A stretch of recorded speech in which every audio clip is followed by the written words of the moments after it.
Pedro. Quem foi São Pedro, hein? O grande pescador da Galiléia.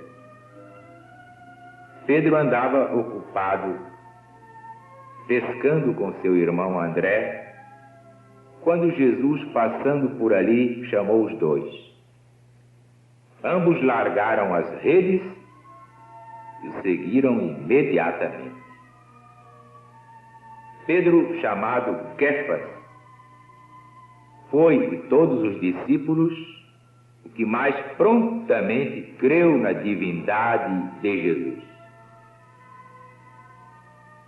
O nome de Pedro foi dado e posto comparando-o à pedra que serve de fundamento a qualquer edifício bem construído.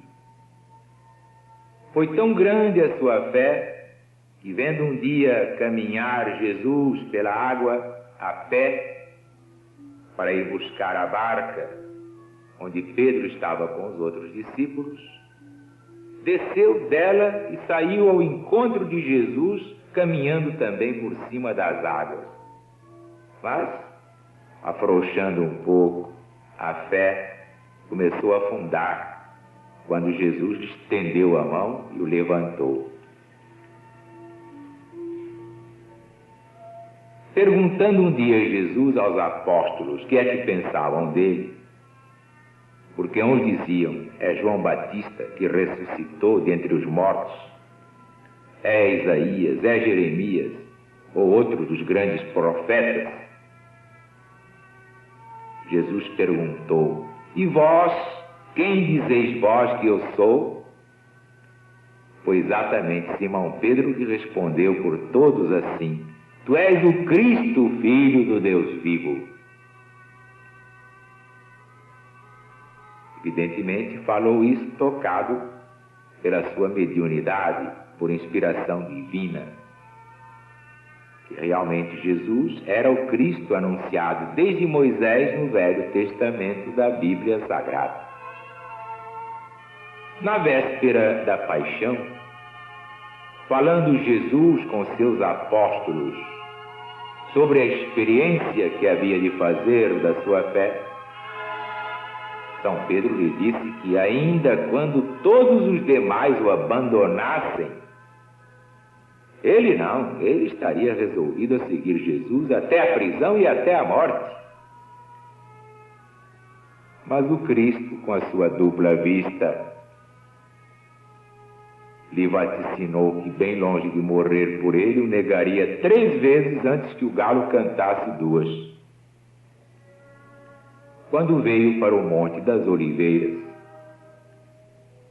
enquanto prendiam Jesus, São Pedro tirou a espada para o defender e cortou a orelha de Malco, criado do sumo sacerdote.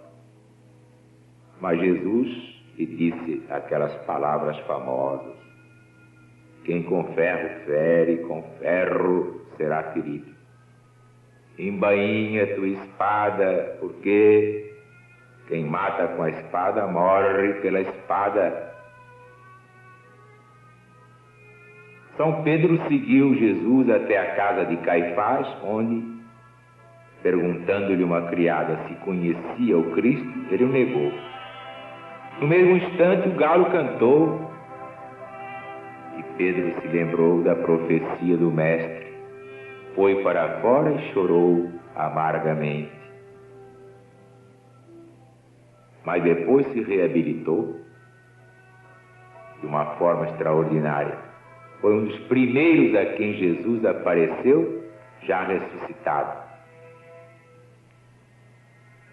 Depois da descida do Espírito Santo, naquele dia famoso de Pentecostes, Pedro pregou com tamanha força espiritual que converteu grande multidão de ouvintes, como se vê nos Atos dos Apóstolos. Ora, acompanhadas as suas pregações com os prodígios que fazia, naturalmente como instrumento de Deus, do Espírito Santo, do Cristo, multiplicaram-se as conversões em todos os países por onde São Pedro viajou. Todos se convertiam ao caminho que era o nome do cristianismo primitivo. Sempre sem temor, pregando a palavra de Deus, foi preso por ordem do rei Herodes Agripa, que resolveu mandar matá-lo depois da festa da Páscoa. São Pedro estava amarrado de pés e mãos, em cadeias, guardado por 16 soldados. Entretanto, um anjo de Deus lhe abriu as portas da prisão e o libertou, e o conduziu por entre os guardas que estavam dormindo.